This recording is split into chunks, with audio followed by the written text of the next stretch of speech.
Salut, j'espère que tu vas bien. Aujourd'hui, on fait une petite dictée. Oui. Alors, c'est une dictée Histoire de France. Je continue avec l'Histoire de France. C'est l'histoire de Frédégonde. On va voir qui était Frédégonde. Première lecture, tu écoutes. Deuxième, tu écris. Et troisième, on corrige ensemble. N'oublie pas que dans les commentaires, tu as la traduction en espagnol et en anglais. Alors, première lecture, je lis naturellement, hein, donc voilà, c'est parti. Frédégonde. La chronique raconte que Frédégonde est la servante d'une reine mérovingienne. C'est une femme splendide. Elle séduit l'époux de sa patronne, le roi Chilpéric, et le pousse à répudier sa femme. Hélas, une fois le divorce prononcé, Chilpéric en profite pour épouser une autre jeune fille. Très vite, on retrouve celle-ci étranglée dans son lit. Assurément, peu contrarié, Chilpéric se remarie avec Frédégonde cette fois. Devenue reine, Frédégonde fait assassiner le fils que Chilpéric a eu avec son épouse répudiée, puis l'épouse répudiée, et enfin Chilpéric lui-même. Elle règne à sa place au nom de leur fils âgé de 4 mois. Mais Frédégonde et Chilpéric n'ont pas eu que des garçons. Ils ont aussi engendré une fille. À la mort de Chilpéric, elle a 15 ans et elle est en route pour l'Espagne, où elle doit se marier. Son escorte est nombreuse et transporte les cadeaux de mariage. Ça va? Ok, on fait la première partie et l'autre semaine on fera la deuxième, comme ça c'est pas trop long. Deuxième lecture, c'est à toi. Tu écris « Bon courage ». Frédégonde. La chronique raconte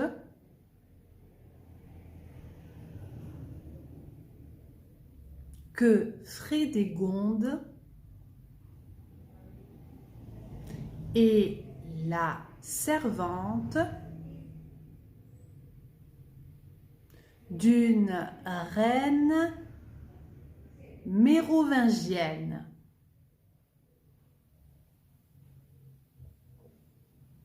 C'est une femme splendide. Elle séduit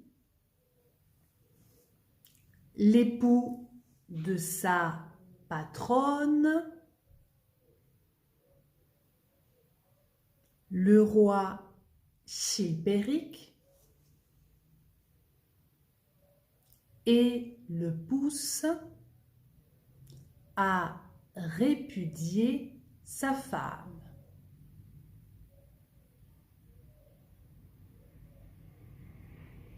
Hélas, une fois le divorce prononcé,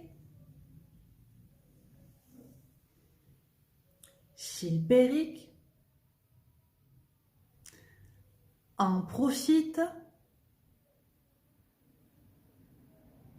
pour épouser une autre jeune fille. Très vite, on retrouve celle-ci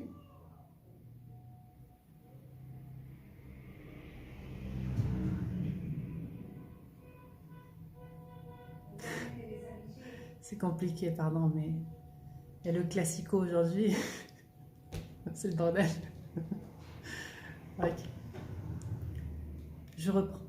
Très vite, on retrouve celle-ci étranglée dans son lit. Assurément, peu contrariée, Chilpéric se remarie avec Frédégonde cette fois. Devenue reine, Frédégonde fait assassiner les fils que Chilpéric a eus avec son épouse répudiée, puis l'épouse répudiée, et enfin Chilpéric lui-même.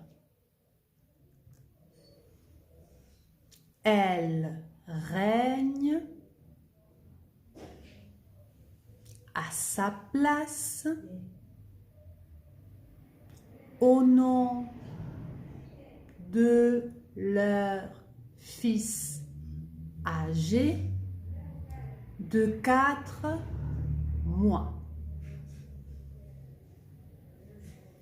Mais Frédégonde et Chilpéric n'ont pas eu que des garçons. Ils ont aussi engendré une fille. À la mort de Chilpéric, elle a 15 ans et elle est en route pour l'Espagne, où elle doit se marier. Son escorte est nombreuse et transporte les cadeaux de mariage. Bon, maintenant on passe à la troisième lecture, on corrige, j'espère que ça s'est bien passé. Frédégonde. La chronique raconte que Frédégonde est la servante d'une reine mérovingienne. C'est une femme splendide. Elle séduit l'époux de sa patronne, le roi Chilpéric, et le pousse à répudier sa femme. Hélas, une fois le divorce prononcé, Chilpéric en profite pour épouser une autre jeune fille. Très vite, on retrouve celle-ci étranglée dans son lit. Assurément, peu contrarié, Chilpéric se remarie avec Frédégonde cette fois. Devenue reine, Frédégonde fait assassiner les fils que Chilpéric a eus avec son épouse répudiée, puis l'épouse répudiée, et enfin Chilpéric lui-même. Elle règne à sa place au nom de leur fils âgé de 4 mois. Mais Frédégonde et Chilpéric n'ont pas eu que des garçons, ils ont aussi engendré une fille. À la mort de Chilpéric, elle a 15 ans et elle est en route pour l'Espagne où elle doit se marier. Son escorte est nombreuse et transporte les cadeaux de mariage. Oh, c'est très intéressant, hein, c'est très très intéressant. Il y a un film d'ailleurs sur Frédégonde. Hein.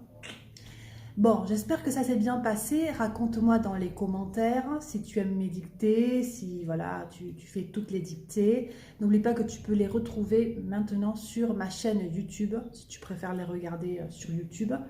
Video en YouTube de dictados, t'en as también. Donc voilà, si on a aimé la vidéo, on fait quoi? Oui, on met un petit cœur et on n'oublie pas d'enregistrer. Évidemment, enregistrer. Voilà. Voilà, je te fais un gros bisou. Je te dis à demain pour de nouvelles aventures. Ta mañana para aventuras, et à lundi prochain pour une petite dictée. Ciao.